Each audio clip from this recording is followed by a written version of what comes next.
Voy a cerrar aquí.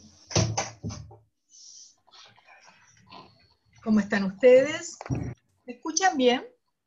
Sí, bien. Sí, ¿Sí? se escucha bien. Está bien.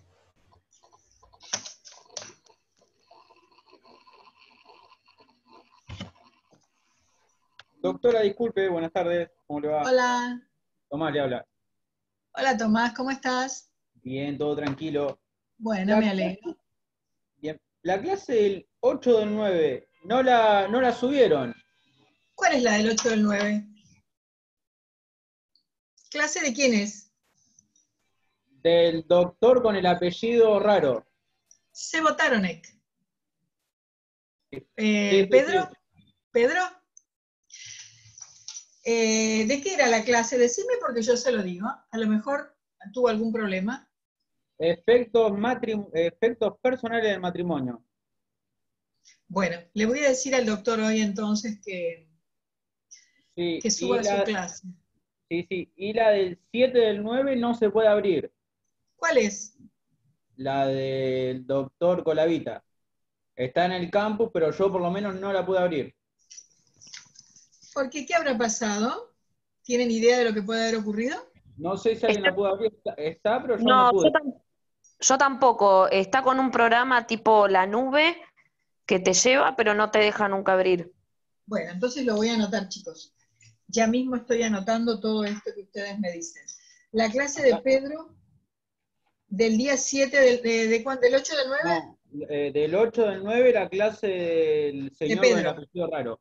Pedro Pedro, Sebo, el apellido es Sebo Taronek. bueno, Así con como ese se apellido, escribe, sí, Sebo Taronek. Y sí. la clase de él, la de 7 del Colavita, 9, ¿de doctor cuándo? Clavita. ¿De cuándo es? Del 7 del 9. Del 7 del 9 que no Sí. se puede abrir. No, la de una no se puede abrir y la otra subieron el Power, la información complementaria, pero no subieron la clase grabada. Falta la clase grabada. Ah, bueno, pero no siempre habla clases grabadas, No, ¿eh? no, sí, la grabó, pero no sé qué pasó. No la subió. Ah, No la bueno, subió. el doctor dice que la grabó, no digo nada. Perfecto. Bueno, Muchas bueno, gracias, mi disculpe la nombre molestia. bueno, no, está bien. Todo lo que nos podamos ir comunicando con ustedes va a ser genial. Bueno, mi nombre es Lucía Rodríguez Fanelli y yo voy a estar con ustedes los días jueves, por supuesto siempre a la misma hora. Y hoy vamos a tratar un tema que verdaderamente es un tema muy interesante. ¿Saben una cosa? Antes de eso, yo tengo que poner grabar. Díganme, ¿dónde pongo grabar acá? Ya se está grabando, doctora. ¿Te está grabando? Sí, a mí me parece. Fíjese quién lo puso para grabar para así después lo desgraba. Ah, bueno, bueno, Aprieta para así después lo puede descargar. está bien. Si no, vamos a Eso andar puede también estar el mismo error. preseleccionado. Capaz que cuando configuraron la reunión lo han Programado para que dejado para cuando grabar. finalice la reunión se desgrabe automáticamente a la nube y después nosotros lo podemos subir. Así que cuando finalice la reunión ya se sube automáticamente. ¿Así? Bueno, listo. Pregunto porque una de las docentes tuvo algún problemita con esto de grabar y entonces yo no quiero cometer ningún error con respecto a esto. Bueno, hoy vamos a tratar un tema que es verdaderamente muy interesante. Ustedes me parece que ya están viendo régimen patrimonial del matrimonio, ¿verdad? ¿En alguna otra clase? ¿Lo han podido ver? Bueno, hoy vamos a tratar el punto 4 de la unidad quinta, que es justamente el régimen patrimonial del matrimonio, pero respecto a las disposiciones comunes a ambos regímenes patrimoniales establecidos en el Código Civil y Comercial de la Nación. Ustedes tienen dos regímenes patrimoniales del matrimonio. ¿Cuáles son? Uno es el régimen de comunidad y el otro es el régimen de separación de bienes. Estos dos regímenes que están previstos por el Código tienen unas disposiciones comunes que se han dado en llamar régimen primario. Ahora les voy a explicar bien cómo es este tema, y este es el tema al que nos vamos a referir esta tarde, es el punto 4 de la unidad 5 para que ustedes se ubiquen en el programa. Bueno, Vamos a hacer una pequeña introducción. A ver, la celebración del matrimonio siempre trae efectos, diversos efectos en distintas áreas bien definidas. Una de ellas es en lo personal. Por eso ustedes tienen en el programa efectos personales del matrimonio. Y otra es en el ámbito patrimonial. Porque justamente las relaciones económicas, o sea, de carácter económico de los cónyuges, tienen esto, digamos, surgen, hay efectos patrimoniales que surgen de las relaciones económicas de los cónyuges, ¿respecto a qué? A las relaciones que tienen los esposos entre sí, pero también de ellos con respecto a los terceros. Y por esto que les estoy diciendo, los regímenes patrimoniales del matrimonio son un conjunto de normas que establecen reglas. Y estas reglas son reglas que los esposos deben observar, deben respetar a la hora de actuar en cada una de estas esferas de la vida.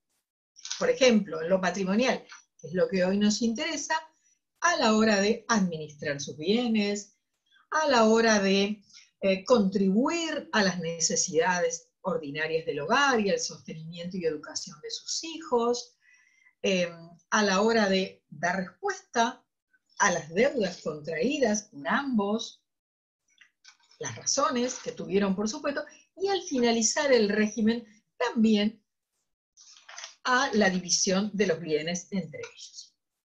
Vamos a ver un poco. Miren, a mí me parece que cuando nosotros estamos estudiando instituciones jurídicas, lo primero que tenemos que ver, aunque sea someramente, es algo sobre los antecedentes. Porque conocer la historia es también entender mejor las instituciones del derecho, que no están aquí colgadas porque sí, ni de las circunstancias, sino que vienen con motivo de alguna evolución. Seguramente ustedes lo han visto en la clase anterior, pero a mí me gusta que ustedes tengan claro esto, para que ustedes vean por qué llegamos aquí. Lo vamos a hacer de una manera muy rápida, porque este no es nuestro tema, pero sí tiene que ver con la incumbencia de este tema. Primero, vamos a hablar del Código Civil derogado de Vélez. Hoy, en nuestro Código Civil tenemos un doble régimen, de comunidad y de separación de bienes.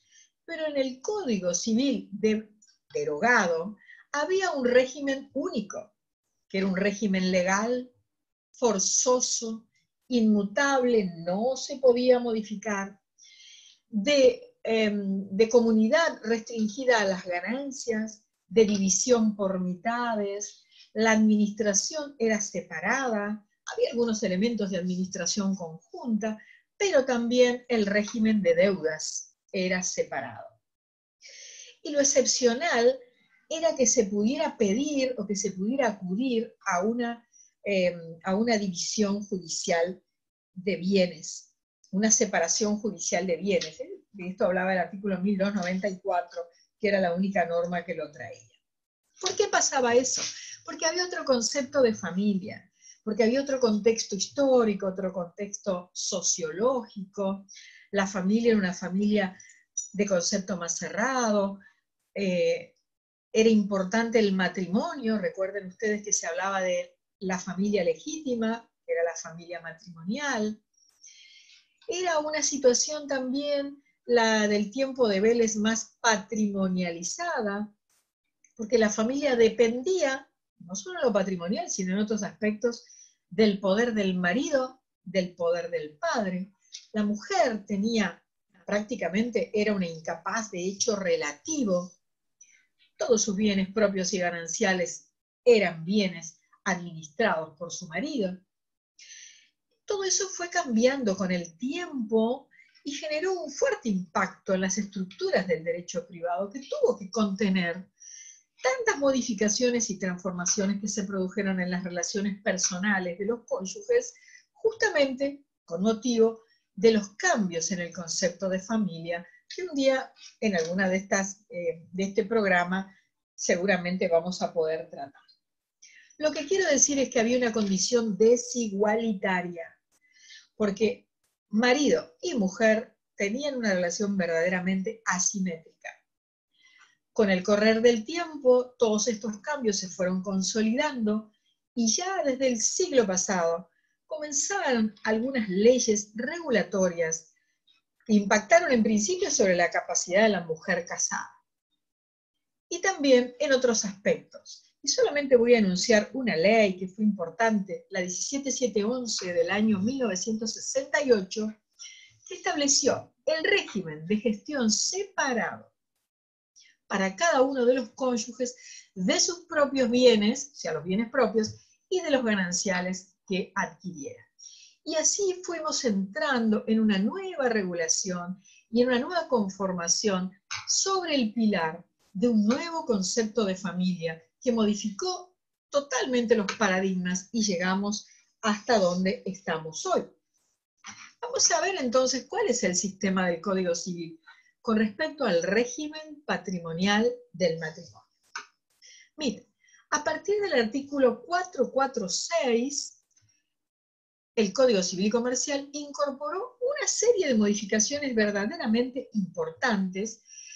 ¿Qué significa un régimen patrimonial del matrimonio? Bueno, yo creo que es una derivación necesaria de las relaciones que hay entre los esposos y de estos con los terceros. Sobre la base de dos pilares importantes. Esto ténganlo en cuenta. Primero, la autonomía de la voluntad. Y segundo, la igualdad real de los cónyuges. Pero esto limitado por la responsabilidad. Tengan en cuenta esto porque a esto lo vamos a aplicar hoy en nuestro tema. Dos pilares básicos, igualdad real de los esposos y autonomía de la voluntad, pero decimos limitada por la responsabilidad.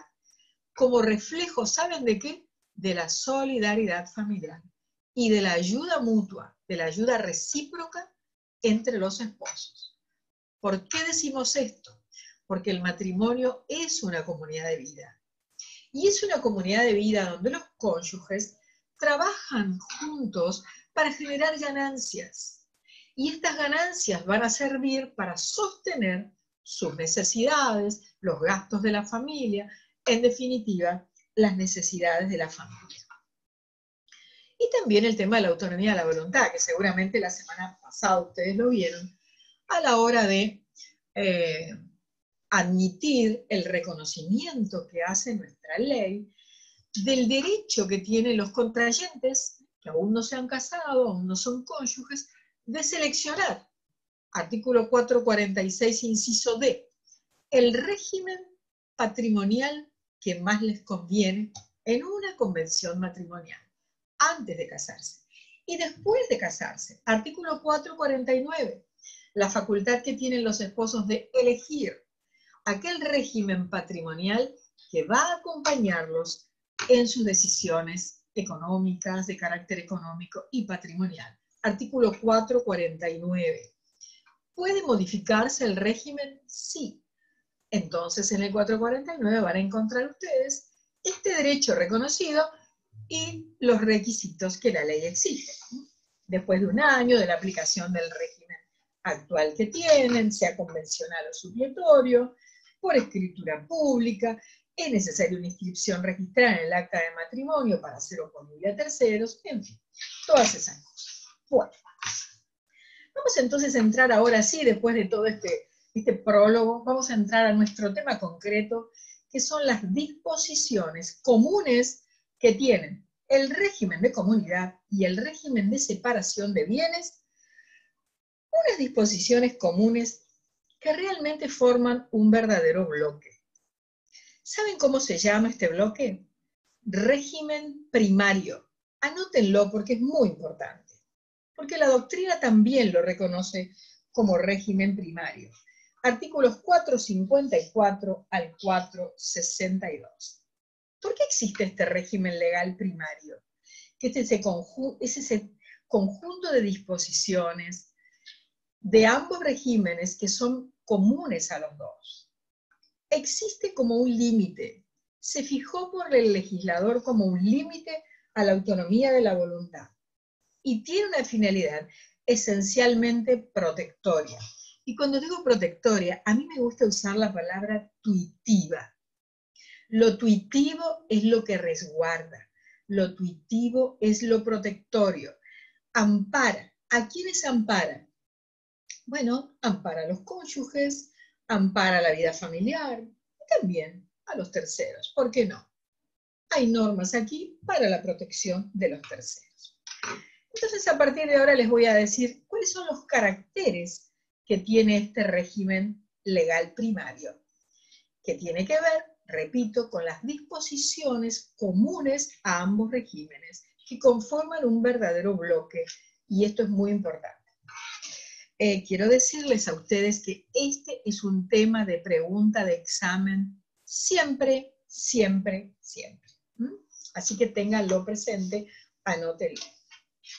Bueno, vamos a ver cuáles son los caracteres. Estos caracteres están en el artículo 454. Los vamos a explicar para recordarlos bien y vamos a ir viendo uno por uno. Lo primero que decimos es que este régimen primario los preceptos de este régimen primario son de orden público. El Código Civil y Comercial considera que estos preceptos son de orden público familiar, así se llama, orden público familiar. En segundo lugar, se aplican en ambos regímenes, de comunidad y de separación de bienes, más allá de la elección que hagan las partes. ¿Qué quiero decir?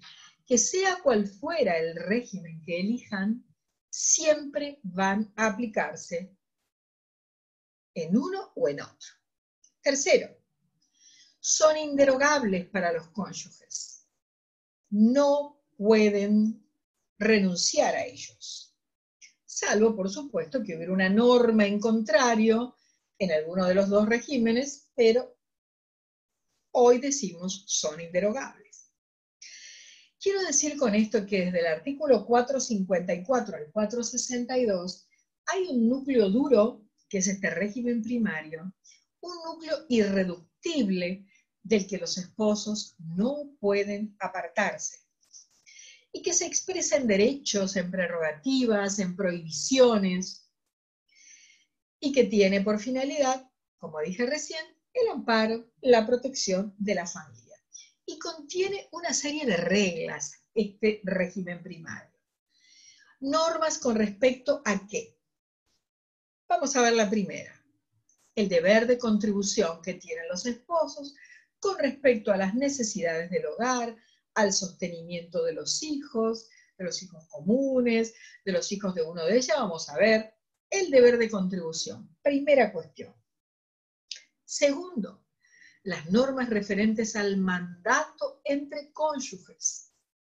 ¿Se pueden otorgar mandato entre cónyuges? Sí. Uno de ellos puede otorgar mandato al otro para que lo represente, pero aún existe la posibilidad de que uno de ellos represente al otro sin tener ningún mandato. Bueno, ¿qué normas se aplican? ¿Cuáles son? ¿Es válido? ¿No es válido? Esto está en el régimen primario también.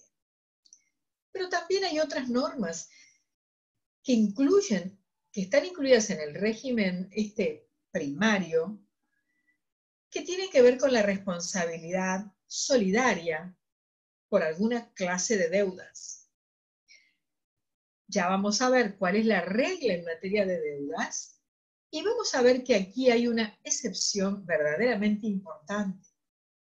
Y también hay normas que tienen que ver con la protección de la vivienda familiar, que tienen que ver con la disposición de los derechos sobre la vivienda, donde está sentado el hogar conyugal, donde vive la familia, y la necesidad de obtener el asentimiento del cónyuge que no es titular del inmueble.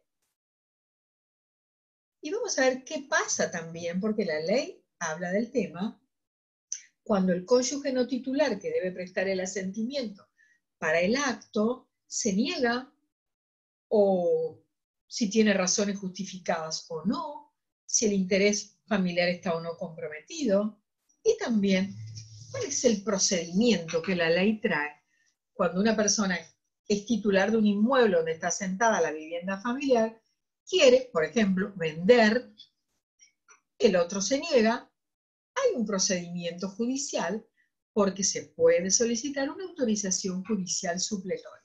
De todo esto hablan las normas que están contenidas en este régimen legal al que llamamos primario. Entonces, el régimen primario tiene unos pilares, hay unas columnas que lo sostienen. La primera de ellas es el deber de contribución. Eso ténganlo en cuenta. Artículo 455. En segundo lugar, el otro pilar tiene que ver con los actos que requieren el asentimiento del cónyuge no titular. ¿Y por qué digo asentimiento y no digo consentimiento? Porque el titular presta el consentimiento, el no titular tendrá que prestar su asentimiento para el acto. Y la tercera columna o el tercer pilar tiene que ver con la solidaridad entre los esposos. Es uno de los principios del derecho de familia. La solidaridad familiar, aquí conyugal. Vamos a analizar entonces uno por uno, vamos a abrir el código, si están ahí ustedes, vamos a abrir el código en el artículo 454 que lo quiero leer, recién lo expliqué, pero lo voy a leer. Dice, las disposiciones de esta sección se aplican cualquiera sea el régimen matrimonial, acá tenemos las características del régimen legal primario, y excepto que se disponga otra cosa en las normas referentes a un régimen específico. Son inderogables por convención de los cónyuges, lo vimos recién, anterior o posterior al matrimonio, excepto disposición expresa en contrario. ¿Por qué son inderogables? Por lo que les dije al principio, porque aquí hay un fuerte compromiso del orden público y el Código considera que este orden público es un orden público familiar. Vamos entonces a analizar el primer artículo, que es el artículo 455, que habla del deber de contribución. ¿Qué dice? Bueno, miren, antes de eso quiero decir que esta es una verdadera innovación del Código Civil y Comercial, porque antes este deber de contribución no estaba tan explícito, no era tan visible, ni era tan expreso. Ahora sí, y me parece excelente. Y en segundo lugar quiero decir que esta es la primera obligación conyugal, porque cuando uno contrae matrimonio, el matrimonio implica una comunidad de vida, y la comunidad de vida exige, como una cuestión natural, la contribución para todas las necesidades del hogar. No solamente para el sostén propio, sino para el sostén de los cónyuges y el sostén de los hijos comunes, esto que conforma el concepto de familia. ¿Y a quiénes se extiende el deber de contribución? Vamos a ver. Dice el artículo, los cónyuges, porque de ellos es el deber, es una obligación legal, deben contribuir primero a su propio sostén, obviamente. Después, al sostén del hogar, de todas las necesidades del hogar. Tercero, diría, al de los hijos comunes. Y dice después, esta obligación se extiende a las necesidades de los hijos del otro cónyuge. De uno de ellos, dice el artículo. Pero fíjense ustedes que estos hijos, a los que se extiende la cobertura, el deber de contribución y la obligación de los cónyuges, estos hijos están en una situación de vulnerabilidad. ¿Por qué? Porque son necesidades de los hijos que pueden tener una vulnerabilidad por razón de la edad, son menores de edad, menores de 18 años. Pero también dice de los hijos menores de edad con capacidad restringida. ¿Cuándo se restringe la capacidad de una persona? También lo van a ver ustedes en esta materia. Bueno, por ejemplo, cuando hay una enfermedad mental que está afectando el discernimiento, y entonces una enfermedad o una discapacidad mental que afecta el discernimiento y que no les impide ser titulares de derecho, para nada, lo que les impide es ejercer los derechos en iguales condiciones que las otras personas que no tienen estos problemas. Porque esto, pensemos en una patología, en una enfermedad mental. Esta enfermedad va a generar un déficit en la persona que la sufre. Y este déficit debe ser suplido. ¿Por qué? Porque va a restringir la capacidad jurídica y será necesario promover una acción judicial para que el juez, a través de su equipo de peritos y de las pericias interdisciplinarias, determine qué cosas no puede hacer la persona que está sufriendo este problema. Esto que yo llamo un déficit. Entonces, para eso que no puede hacer, le van a nombrar y a designar otras personas o una que le sirva de apoyo. Apoyo a lo mejor para sostener su tratamiento médico, a lo mejor apoyo para realizar sus deberes en caso, o sus tareas en caso que estudiara en alguna institución educativa, o para hacer algún otro tipo de tareas. ¿Me comprenden lo que quiero decir? Esto tiene que ver con la restricción de la capacidad jurídica a la que solamente se puede llegar por una sentencia judicial. Entonces, tenemos tres causas de vulnerabilidad. Una es la discapacidad física que impide a lo mejor realizar algún acto y que genera algún tipo de vulnerabilidad. Una discapacidad mental, que pueda haber dado lugar a una restricción jurídica de la discapacidad, a una restricción de la capacidad jurídica. Y también en razón de la edad, porque son hijos de uno de los cónyuges, vean ustedes, menores de edad, con capacidad restringida o con discapacidad de uno de los cónyuges, con un requisito esencial: deben convivir con ellos. Entonces, ¿cuál es la extensión? La extensión es: los cónyuges tienen deber de contribución cuando se trata para sostenerse ellos, para el sostén del hogar, las necesidades del hogar, de los hijos comunes de ellos y también de los hijos de uno de ellos que convivan con el grupo familiar cuando se trate de estas personas en condiciones de vulnerabilidad, menores, con capacidad jurídica restringida o con alguna discapacidad. ¿Y qué incluye esto? Bueno, incluye, por supuesto, la prestación de alimentos, comida, de vestido, ropa, de salud, de vivienda, de recreación. Bueno, este artículo que estamos leyendo, que es el 455, dice algo que yo no leí, pero lo voy a leer ahora. Dice: los cónyuges deben contribuir a su propio sostenimiento, el del hogar, de los hijos comunes, y dice en proporción a sus recursos. ¿Qué significa esto? ¿Estamos diciendo que la norma, acaso, está en búsqueda de la igualdad real? No. Lo que decimos es que la norma está tratando de lograr la equidad. Y fíjense ustedes que aquí se habla de algo que tiene que ver con el último párrafo.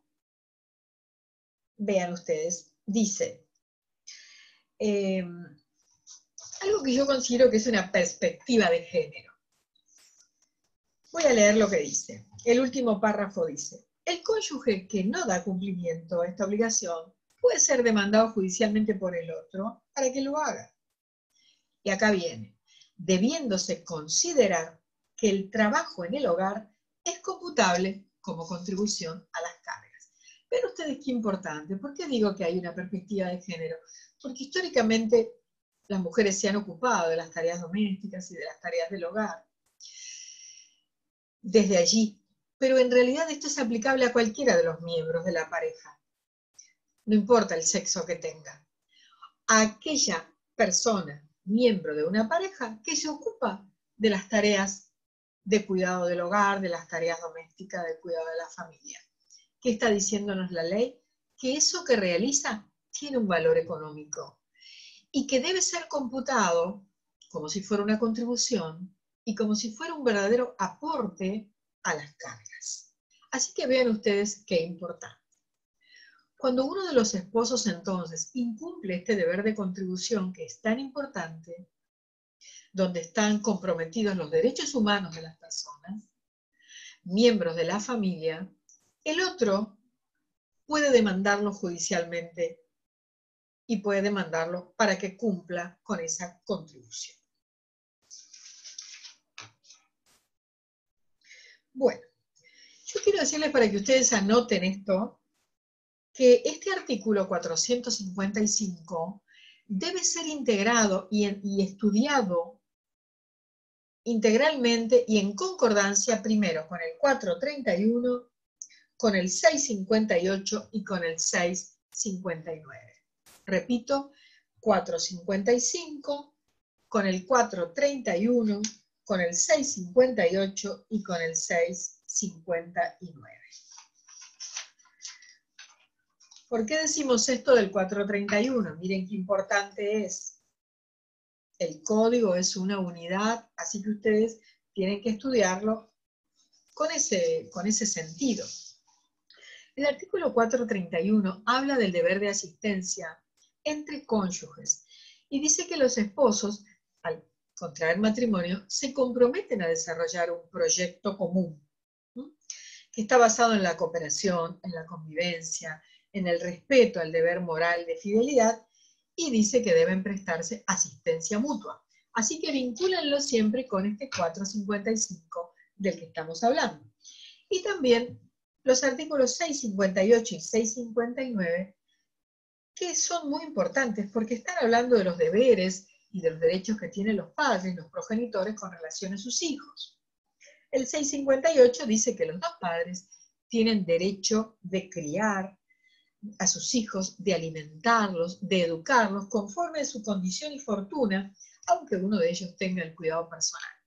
Y entonces habla esta norma en la segunda parte y en el capítulo y en el artículo siguiente de la obligación de alimentos. Y el 659 habla del contenido de la prestación alimentaria que debe tener la prestación alimentaria que deben los padres a sus hijos. ¿Bien? Manutención, alimentos, educación, esparcimiento, vestimenta, habitación, asistencia, gastos por enfermedad, gastos para adquirir una profesión u oficio. Y entonces se explica cómo es que se puede cubrir la satisfacción de las necesidades de los hijos en materia alimentaria. Así que cuando ustedes hablen de esto, también vincúlenlo con estas normas de las que les estoy hablando. Bueno, estamos hablando acá, fíjense ustedes en los términos del 455, vuelvo a la norma, del deber que tienen los cónyuges de contribuir a su propio sostenimiento. El sostenimiento del hogar y el sostenimiento de los hijos. Vamos a ver entonces qué requisitos hay para el sostenimiento del hogar. El primero es el vínculo, la existencia del vínculo familiar.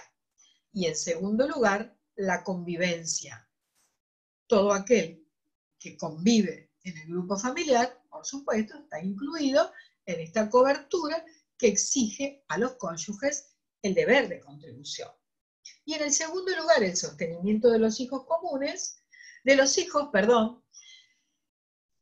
como si fuera una salvedad, ¿no es cierto? Porque en realidad, para mí, se refiere a estos hijos que a lo mejor no viven con sus padres, como podría ser el caso de un hijo que estudia en otra provincia o que estudia en otro lugar, fuera de la casa de sus padres. Podría ser, como dice la jurisprudencia, el caso de hijos que estudian idiomas, esos gastos, el caso de los hijos de los viajes de estudio, podría ser también. Bueno, sigamos entonces con con la otra norma. Terminamos acá con el deber de contribución. Y vamos a entrar en otra norma protectoria, en este caso, de la vivienda familiar. el derecho de la vivienda familiar a la vivienda familiar y la protección de la vivienda familiar, que exige por eso, cuando se van a disponer los derechos sobre la vivienda, sobre el inmueble donde está asentado el hogar conyugal, el asentimiento del cónyuge no titular. Lo primero que quiero decir es que la vivienda es un derecho humano, porque es el lugar donde la familia tiene su asiento de manera permanente. Es un derecho humano básico. Y este régimen primario del que estamos hablando justamente protege la vivienda. Miren ustedes lo que dice el artículo 456, de eso se trata. Esta norma regula en el régimen primario el tema de la vivienda. Dice, ninguno de los cónyuges puede, sin el asentimiento del otro, disponer de los derechos sobre la vivienda familiar. Primero, ni de los muebles indispensables de esta, ni transportarlos fuera de ella. Tenemos tres supuestos. El supuesto de la vivienda familiar, que incluye también los muebles indispensables de la vivienda, por supuesto que sirven para la familia, ni transportarlos fuera de la vivienda. Bueno, ¿de qué estamos hablando acá con respecto a este tema? ¿Qué pasa si el titular del inmueble es, por ejemplo, el marido, y lo que quiere hacer es vender la vivienda familiar para comprar una vivienda mejor, en mejores condiciones? Que esté en un lugar mejor, a lo mejor que esté en un mejor barrio, que tenga... pero su cónyuge no quiere y se niega y dice, no, yo me quiero quedar acá porque este lugar es más lindo, porque acá están los chicos, porque tienen sus amigos del barrio, yo no me quiero ir, a mí no me importa nada, que la casa nueva sea más grande, yo lo que quiero es quedar. Vamos a imaginar algo así que no tiene que ver con el interés familiar. A ver, hay distintos supuestos aquí y yo quiero que nosotros los analicemos para ver dónde estamos. ¿Qué pasa si el titular promete o vende? Y lo que pretende hacer es una permuta, por ejemplo. Y el no titular no dio su consentimiento. ¿Podrá hacer algo? Sí que puede. Sí que puede. La ley dice que lo que puede hacer es presentarse judicialmente y pedir la nulidad. Fíjense ustedes que es algo muy importante, verdaderamente. Y si se hubieran trasladado fuera de la casa los muebles indispensables, también podría pedir la restitución de estos muebles y tiene un plazo de caducidad que la ley establece para no perder el derecho.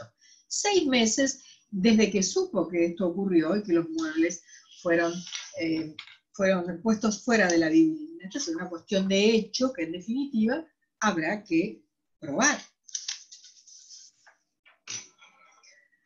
¿Y se podrá ejecutar la vivienda familiar por alguna deuda contraída después de la celebración del matrimonio? No se puede, dice el código.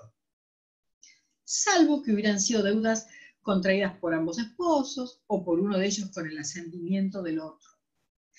Vamos, acá está incluida la venta, está incluidos los derechos, reales de garantía, está incluida la permuta, como dijimos recién. Vamos a ver qué es el asentimiento, y vamos a poner 3 o 4 o 5 puntos básicos como para caracterizar a este asentimiento del que habla la ley. ¿Qué es el asentimiento? El asentimiento es una declaración de voluntad, que funciona aquí como una condición de validez del acto jurídico. Y el asentimiento también es una manifestación que hace el cónyuge no titular con respecto a su conformidad con el acto jurídico que va a otorgar el cónyuge titular. ¿Entienden? Y funciona, por supuesto, como una condición de validez del acto jurídico, porque si no estuviera, daría lugar a una nulidad. Entonces, ¿sobre qué debe versar? Debe versar sobre el acto jurídico que se va a realizar. Y debe versar también sobre los elementos constitutivos del acto jurídico. ¿Cuáles son los elementos constitutivos de un acto jurídico? Sujeto, objeto, causa. Fundamentalmente. ¿Y en qué situación queda el el que presta el asentimiento? Pregunto, a ver, ¿el que presta el asentimiento es un codisponente? ¿Será alguien que codispone junto con el titular del bien? No, claro que no, no codispone. ¿Responde a alguna deuda con respecto al bien? No, tampoco. ¿Asumirá alguna responsabilidad con respecto al acto? Tampoco asume. ¿Y podrá ser demandado por incumplimiento? Tampoco puede ser demandado por incumplimiento. ¿Responde por evicción? No responde por evicción. Y cuando el notario tiene que pedir certificados, no va a pedir un certificado con respecto a las anotaciones personales o un certificado de inhibición con respecto al no titular. ¿Por qué? Porque él da su asentimiento, no es un codisponente ni participa en el acto. ¿Y qué pasa si se niega y dice no, no quiero? ¿Qué pasa con el cónyuge titular que sí quiere hacer el negocio y que entiende a lo mejor que es irrazonable esta negativa? Bueno, ir a ver a su abogado. Acá tiene unos cuantos abogados a los que pueden consultar. Ustedes ya estarán recibidos por ese momento, les va a tocar un caso así seguro. Y entonces irá al estudio de los abogados y dirá, yo quiero hacer un pedido de autorización supletorio. ¿Por qué? Porque la autorización del juez va a suplir la de el cónyuge no titular que se niega. Bueno, ¿qué tendrá que hacer el juez? La ley es clara y ese procedimiento está aquí dentro del régimen primario. Dice el código que el juez lo primero que va a hacer cuando reciba la demanda, va a evaluar.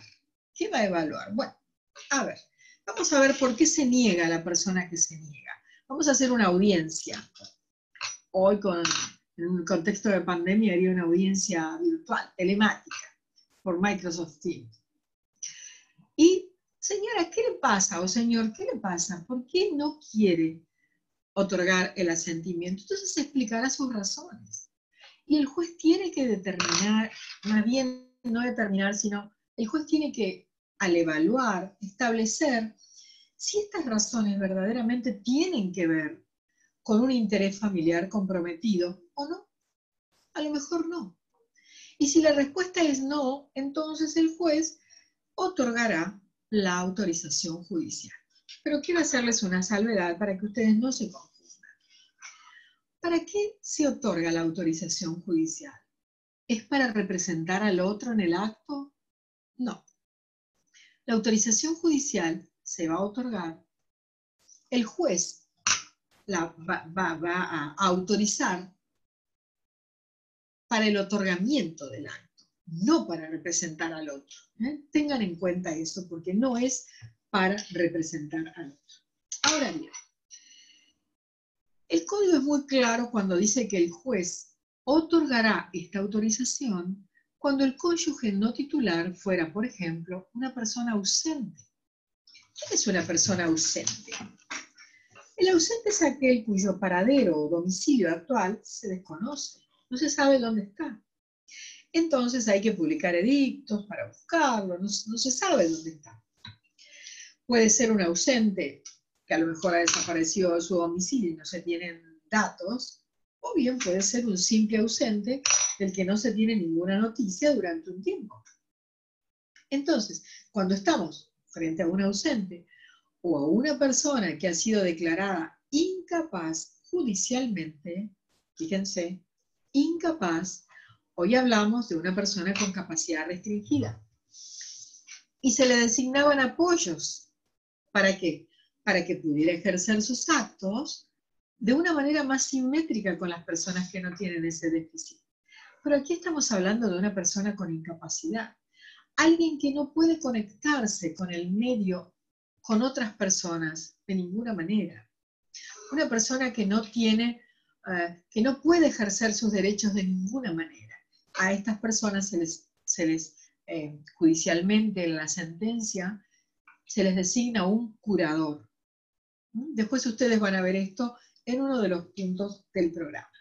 Entonces, cuando una persona está ausente o cuando ha sido judicialmente declarada incapaz o cuando está transitoriamente impedida de expresar su voluntad, como podría ser el caso de un viaje, alguien que está en Europa, puede expedirse, pero también alguien que está internado, que está enfermo, a lo mejor tampoco puede. Y cuando se niega injustificadamente, el que dice, no voy a dar mi asentimiento de ninguna manera, porque ¿por qué no? Y no explica, o lo que explica no tiene nada que ver con el interés familiar que puede estar comprometido, entonces el juez, luego de evaluar, otorga la autorización judicial supletoria. Bueno, vamos ahora al tercer punto de nuestro régimen primario. Primero vimos el deber de contribución de los cónyuges a las necesidades del hogar y al sostenimiento de los hijos. Luego vimos la necesidad de proteger la vivienda familiar, justamente en orden a la disposición de los derechos sobre la vivienda familiar que exige el asentimiento del no titular para esto. Y ahora vamos a ver el tema de la responsabilidad solidaria. El artículo 461. Miren, quiero empezar diciendo esto. En el Código Civil y Comercial, la regla es que las deudas son separadas. Es decir, a ver, quiero leerles esto para que ustedes lo tengan claro y anoten los artículos, ¿sí?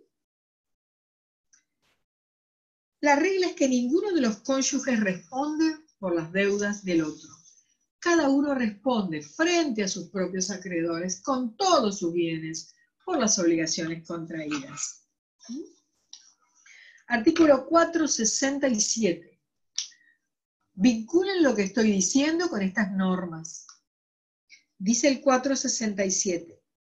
Cada uno de los cónyuges responde frente a sus acreedores con todo su patrimonio, o sea, con todos sus bienes propios y con todos los bienes gananciales que él adquiera. Y hay una salvedad que ya la vamos a ver enseguida. El 455 que vimos recién dice que los cónyuges deben contribuir a su propio sustento, a su propio sostenimiento, al del hogar y al de los hijos comunes en proporción a sus recursos. Y el 461, vean ustedes que estas tres normas van juntas, dice que los cónyuges responden solidariamente por las obligaciones que alguno de ellos hubiera contraído para solventar las necesidades ordinarias del hogar o el sostenimiento y la educación de los hijos de conformidad a lo dispuesto en el artículo 455. ¿Cómo vamos a conjugar esto? Así. Primero, hay una regla del régimen patrimonial del matrimonio con respecto a la separación de deudas y es la del 467. Dice, cada uno de los cónyuges responde frente a sus acreedores con todo su patrimonio por las deudas que contrajo. Primero. Segundo, el 461 dice, última parte, ninguno de los cónyuges responde por las obligaciones del otro. Esa es la regla. Pero aquí, en el régimen legal primario del que estamos hablando, hay una responsabilidad solidaria como excepción. Recuerden esto porque se los vamos a preguntar en el examen. Hay una responsabilidad solidaria por excepción. Dice así la norma. Los cónyuges responden solidariamente por las obligaciones contraídas por uno de ellos para solventar, ¿qué cosa? Lo que dice el 455, las necesidades ordinarias del hogar o el sostenimiento y la educación de los hijos, de conformidad con lo dispuesto en el 455. Última parte del 461 dice, fuera de estos casos, y salvo disposición en contrario, ninguno de los cónyuges responde por las obligaciones del otro. Entonces, la regla es, cada uno responde frente a sus acreedores por las deudas que contrae con todos sus bienes.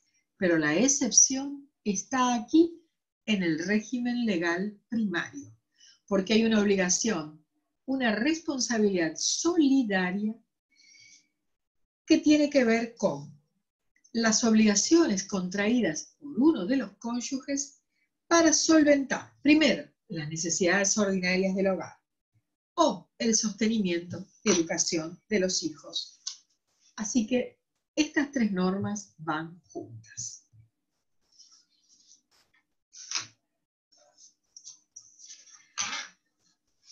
Pregunto, ¿tendrá que ver esta norma con una protección también al acreedor? Yo creo que sí, claro que sí. Esta norma también se impuso para proteger a los terceros que contratan con los cónyuges. ¿Por qué? Bueno, porque la responsabilidad solidaria, que también es un límite a la autonomía de la voluntad, lo que está diciendo acá, el mensaje para el tercero que contrata, acreedor, es: quédese tranquilo, porque está garantizado que usted va a poder cobrar esa deuda. ¿A quién se la voy a cobrar?, dirá el tercero. Bueno, se la puede cobrar al cónyuge que la contrajo, pero también se la podrá cobrar al cónyuge que no la contrajo, y podrá cobrarle todo al que contrajo la deuda o todo al que no contrajo la deuda. Depende. Podrá demandar a uno, a los dos simultáneamente, o a uno y a otro sucesivamente, hasta que usted pueda cobrar. O sea que también esta norma, que protege la vida familiar y protege a los cónyuges, también es una norma fruitiva con respecto a los terceros. Pero también hay aquí una salvedad, que quiero que la tengan en cuenta, que ustedes la van a ver después, cuando entren en el régimen de comunidad de bienes. El 467 dice que cuando se trata de la conservación y de la reparación de los bienes gananciales, el cónyuge que contrajo la deuda responde con todo, pero el otro que no la contrajo solamente responde con sus bienes gananciales. Así que tengan en cuenta estos tres artículos. El 461 para hablar de la responsabilidad solidaria, el 455 porque allí está el deber de contribución de los cónyuges que luego se refleja en la responsabilidad solidaria que tienen, la protección al tercero que contrata con ellos y que es el acreedor, y también el 467, que sienta la regla de separación de deudas, pero también trae en el régimen una salvedad con respecto a aquel que no contrajo la deuda, que responde solo con los gananciales cuando se trata de la conservación y de la reparación de los bienes gananciales, porque esto no está en el 455. Bueno. Vamos a ver entonces el otro tema, que creo que es el último tema, que ya estamos terminando, que tiene que ver con el mandato entre cónyuges. Aquí rige el artículo 459. Díganme ustedes, ¿ya estamos terminando la clase? ¿No? Ya estamos, ¿no? ¿A qué hora termina? A las 8. Vamos a ver si terminamos antes. Bueno. Vimos entonces el deber de contribución que tienen. Vimos la protección que el régimen legal primario trae con respecto a la vivienda familiar, cuando se trata de los derechos de disposición sobre la vivienda que pueden afectar el interés familiar. Vimos también lo referente a la responsabilidad por las deudas y estas normas correlativas o concordantes de las que les hablé recién, y ahora vamos a hablar del mandato. Hay una norma sobre mandato. Hay dos normas en realidad, el 459 y el 460. Miren, es interesante esto del mandato, porque en realidad uno de los esposos puede otorgar un mandato expreso al otro para que lo represente. ¿Habría algún inconveniente? No. No hay un problema para que lo represente. Para nada.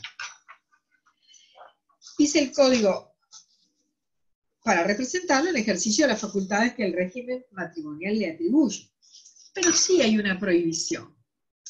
Hoy les dije que en este régimen primario, Este régimen primario se expresa a través de derechos, de prerrogativas y también de prohibiciones, porque hay límites. ¿Y saben cuál es el límite? El límite es impedir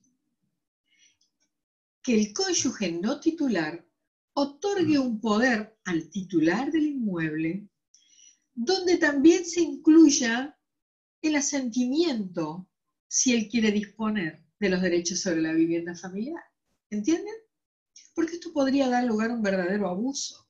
Y por supuesto, a desnaturalizar totalmente la finalidad tuitiva y protectora y de amparo que tiene la ley.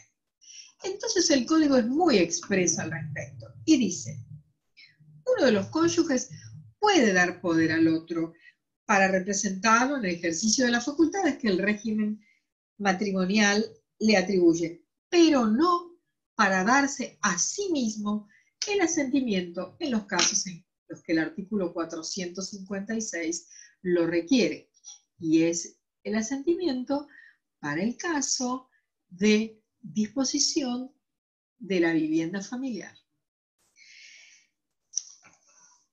Después dice que revocar el poder debe ser algo sencillo, porque dice: la facultad de revocar el poder no puede ser objeto de ninguna limitación. Así como otorgo un poder a mi marido para actuar y representarme, a la tarde, cuando me doy cuenta que hay algo que no me gusta, voy y lo revoco. Y si cambié de idea, voy y lo revoco también. No hay ninguna limitación al respecto. Y dice, además, que el apoderado, salvo un acuerdo entre ambos, no tiene obligación a rendir cuentas de los frutos y de las rentas que perciba. Pero también el artículo 460 está diciendo que el juez puede otorgar una autorización a uno de los cónyuges para representarlo, cuando el otro cónyuge se encuentra ausente, como explicamos hoy, o está impedido en forma transitoria de expresar su voluntad. Les doy un caso. Hay una pareja que tiene 4 hijos. Ellos tienen un pequeño campo en el que plantan kiwis. Este campo ha estado durante bastante tiempo arrendado y al lado es como una gran quinta, digamos, en un lugar acá cerca de Mar del Plata. Y al lado tienen otro en el que hacen siembra de algunas verduras que venden en algunas granjas. Bueno, el marido se enfermó y tuvo que ser trasladado a Cuba para tener un tratamiento muy, pero muy delicado. Y llegó el momento en el que vencía el arrendamiento del campo y la familia vive de eso. Entonces esta mujer encontró aquí una razón para pedir una autorización judicial. ¿Por qué? Porque dice, si uno de los cónyuges está ausente o impedido transitoriamente expresar su voluntad, y realmente su esposo lo estaba, porque estaba en Cuba y no se podía trasladar para hacer esto, ella se presentó entonces judicialmente con su abogado, le explicó al juez las razones, probó que su esposo estaba ausente y que no podía transitoriamente expresarse porque estaba cumpliendo un tratamiento muy delicado, y el juez entonces le dio autorización para representarlo en el acto de renovación del contrato de arrendamiento, que era un contrato por 10 años. Bueno, más resulta que comenzó la temporada de siembra en el lote que tenían al lado. Y ella se dio cuenta que no podía contratar y comprarle a los acreedores, a los proveedores de semilla, porque él tampoco estaba. Entonces le pidió al juez que la autorizara para realizar todos estos contratos durante el tiempo que durara esta necesidad de comprar semilla para ir sembrando y haciendo estos negocios, porque el interés familiar estaba comprometido, la familia vivía de esto y ella quería seguir adelante con la empresa que era parte del patrimonio familiar. Y dice después que cuando no hay un mandato expreso o de autorización judicial, acá nos encontramos con un problema. El problema de que puede haber habido actos otorgados por uno de los cónyuges representando al otro, pero no había un poder expreso y tampoco había una autorización judicial. ¿Y estos actos son inválidos? Bueno, el código lo resuelve así.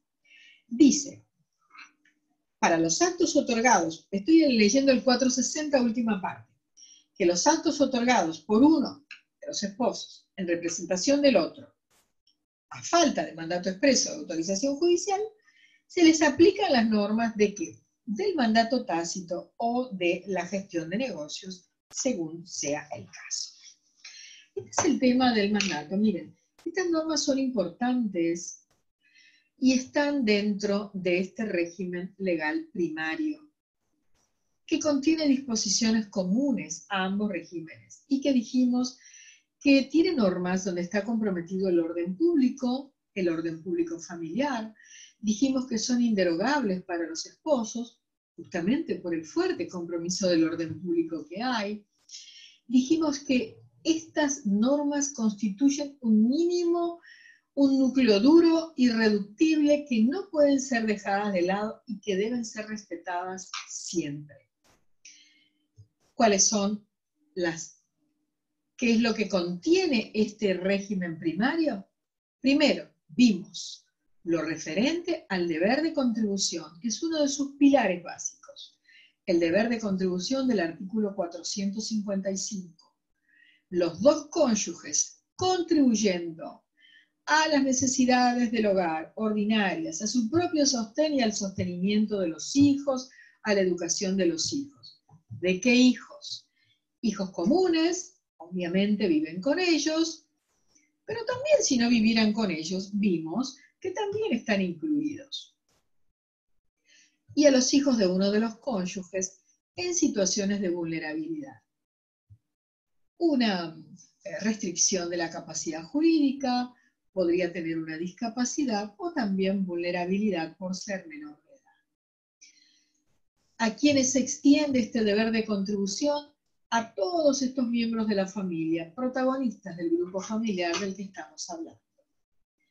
Dijimos que las obligaciones entonces contraídas por alguno de los cónyuges para cubrir las necesidades ordinarias del hogar y el sostenimiento de los hijos, la educación de los hijos,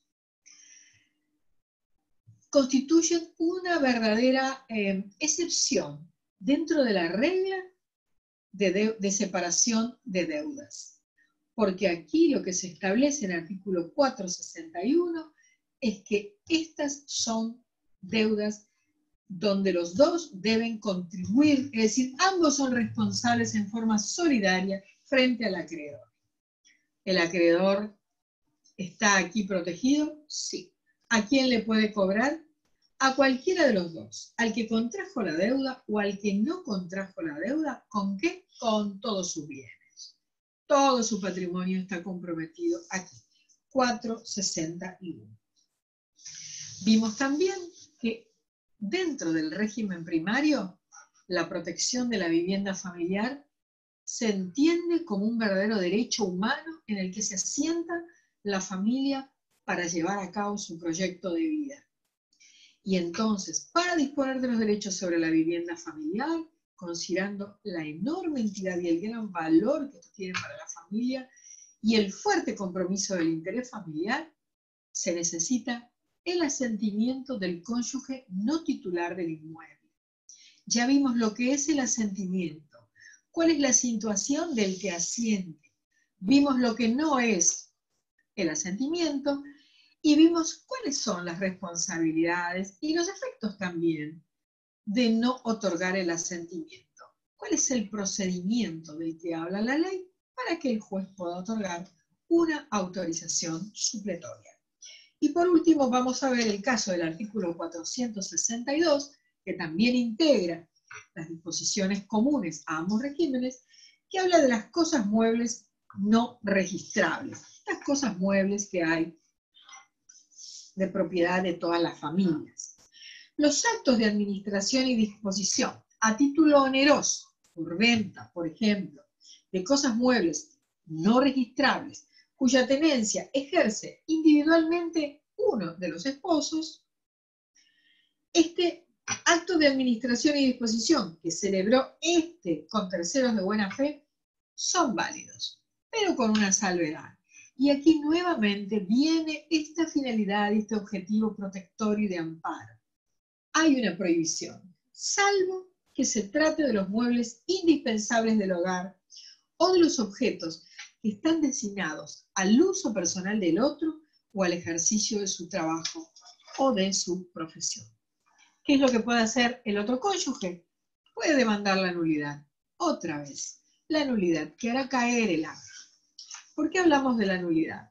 Porque la nulidad justamente invalida el acto cuando hay un vicio que fulmina alguno de los elementos del acto, los elementos constitutivos del acto jurídico. Y aquí el otro cónyuge puede demandar la nulidad y tiene un plazo de caducidad, igual al otro plazo del que habíamos hablado hoy. Son 6 meses desde que conoció que estas cosas fueron, por ejemplo, vendidas, pero también hay un límite. No puede pasar de 6 meses desde la extinción del régimen del matrimonio. Bueno, yo creo que hemos llegado al final. Me parece porque miro el programa y hemos cubierto todos los puntos a los que se refiere unidad 5.4, y el último es los actos de disposición de los bienes muebles no registrables, de uso familiar, de uso personal de cada uno de ellos, y también podría ser que pertenecieran a la profesión. Mis queridos, ha sido un placer estar con ustedes. Espero que esta clase les haya servido para entender lo que significa el régimen primario, es decir, este régimen donde hay disposiciones comunes de las que no pueden apartarse los cónyuges y que son esencialmente protectoras del interés familiar y también del interés de los terceros. Los saludo, terminamos un rato antes y me alegro mucho de haberlos visto. Deseo que cualquier cosa que tengan dudas me hacen la consulta. ¿Sí? ¿Nos despedimos? Abran los micrófonos y salúdenme. ¿Sí? Chao, profesora, gracias. Chao, profe, gracias. Hasta la semana que viene. Gracias. Chao, profe, gracias. Gracias. Gracias, bueno, gracias. Hasta la semana que viene, el jueves próximo. Chao.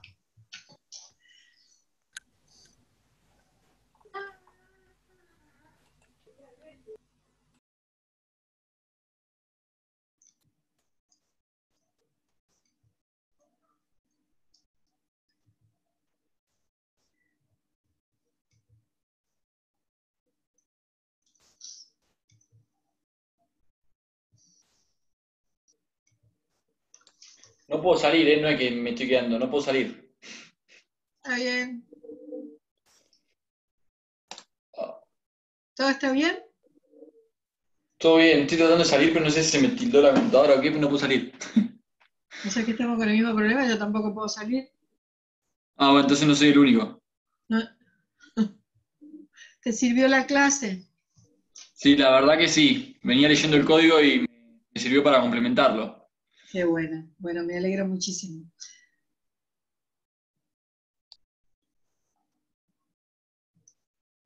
Hasta mañana entonces, hasta el jueves próximo. Cualquier cosa estamos a disposición, ¿sí?